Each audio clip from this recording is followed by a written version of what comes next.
Diálogo Franco, oferecimento Hospital Maternidade Policlin, a maior estrutura hospitalar da região, agora em Taubaté.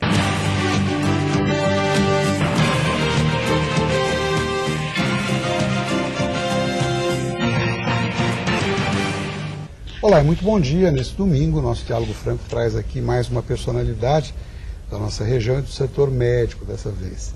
E é o Dr. Jerônimo Ruiz Centeno, médico nefrologista. Vamos falar aqui sobre transplantes de órgãos. Bom dia, doutor. Bom dia. Prazer recebê-lo aqui. Prazer é meu. É uma área vital, uma área cada vez mais discutida, portanto é com grande satisfação que o Diálogo Franco e a Band o recebem aqui. Eu queria iniciar, doutor Jerônimo, lhe perguntando o seguinte: o recente anúncio do Ministério da Saúde sobre as novas regras do Sistema Nacional de Transplantes animou médicos e voluntários envolvidos com a causa? Sem dúvida nenhuma, mesmo porque nós participamos ativamente tanto da consulta pública como no período de consultas da BTO, que é a Organização Brasileira de Transplante de Órgãos, sobre... Organização essa que o senhor faz parte? Exatamente, essa que eu sou membro, que eu tenho a honra de estar aqui representando, sobre os aspectos que os médicos transplantadores acreditam que sejam importantes no sentido de aperfeiçoar. O Ministério da Saúde tem, tradicionalmente, nos últimos 8 ou 10 anos, dado muita ênfase, muita atenção à área de transplantes no Brasil, e esse regulamento técnico, essas regras, elas são revistas numa base anual, né?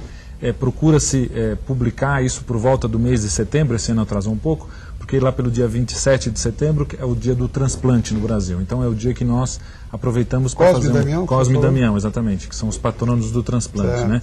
Por causa do aspecto de transplantar uma perna boa, uma perna de um indivíduo que tinha morrido para um diácono da igreja que estava com a perna gangrenada. Então é um quadro até famoso, que existe uma perna de um mouro, né, no indivíduo branco. É um milagre, na verdade. Exatamente, é um milagre, e aí foi digamos assim, colocado como o primeiro transplante, ou a primeira associação de um transplante, né? Então, esse regulamento técnico teve uma ativa participação dos médicos. Nós acreditamos que isso pode ser aperfeiçoado ao longo do tempo, não só no Brasil, mas em todos os países do mundo isso acontece. Nós temos que seguir não só os anseios da sociedade, né, que nós temos que nos preocupar, dos pacientes em particular, garantindo uma segurança, garantindo critérios éticos, muito importante, e seguindo a tecnologia, né? Então a tecnologia e o conhecimento são importantes. Então, doutor, e nessa linha, segundo as novas regras, os menores de 18 anos terão prioridade para receber os órgãos, não é isso? Exatamente. De doadores da mesma faixa etária. Qual a sua opinião sobre os efeitos práticos dessa medida? Nós acreditamos que nós vamos dar uma ênfase, ou vamos facilitar a vida dos menores de 18 anos. Hoje nós temos muito claro, através de estudos brasileiros e internacionais, que os pacientes mais jovens são os que mais se beneficiam do transplante. Então nada mais lógico do que tentar diminuir a espera dessas crianças ou desses adolescentes, desses jovens na lista de espera. E uma das maneiras de se fazer isso, uma das maneiras de se dar critérios de um certo favorecimento na lista é justamente separar esses doadores da mesma faixa etária para os receptores dessa faixa etária. Isso tem um aspecto técnico também, que não deve ser desprezado, que é a questão do peso dos órgãos. Então, são órgãos mais compatíveis dentro daquela faixa etária, porque eles têm mais ou menos o mesmo peso.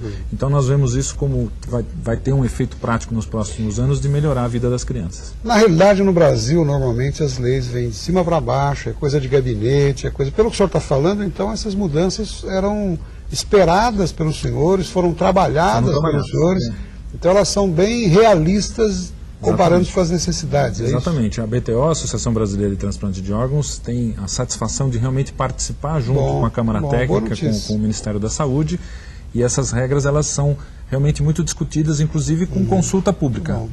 Anualmente, qualquer pessoa, qualquer indivíduo pode entrar na internet e colocar a sua opinião. Doutor, e ainda nessa linha que eu acho importante, somente no estado de São Paulo, por informações que nós temos, são 12.192 pacientes à espera, isso é uma estatística, de algum tipo de órgão.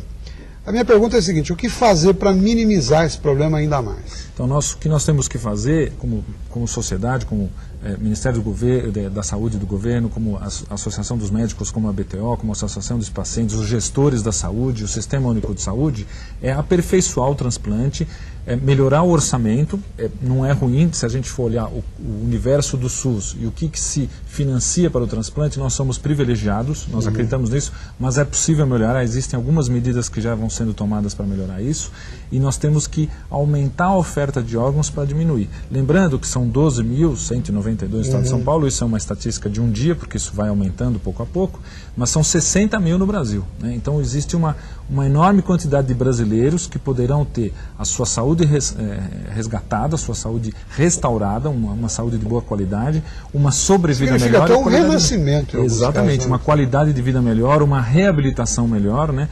Especificamente para quem está, por exemplo, em hemodiálise, existe a hemodiálise, que hoje já melhorou muito a qualidade, mas o indivíduo que está esperando um transplante de coração, está esperando um transplante de fígado, ele está vivendo muitos dias do mês, ele vive na terapia intensiva, ele vive numa situação muito complicada e ainda hoje, infelizmente, ainda nós temos pacientes que falecem na lista de espera numa quantidade acima do que nós gostaríamos. Para usar até uma colocação vulgar, ele num momento desse ele já está com a validade vencida. Exatamente. Tem que haver o transplante para proporcionar uma condição de sobrevida. Uma recuperação da saúde e uma melhora na qualidade de vida, não só na qualidade. Doutor, como está a nossa região, Vale do Paraíba, litoral, quanto à estrutura credenciada para a realização do transplante pelo Ministério da Saúde? O Vale do Paraíba, litoral norte, a região serrana, infelizmente, nós não temos um centro transplantador ainda credenciado. Então, existiu um trauma já 12, 13, 14 anos atrás aqui na cidade de Taubaté, na questão de transplante de rim. É verdade. Né? Isso foi uma coisa que foi muito prejudicial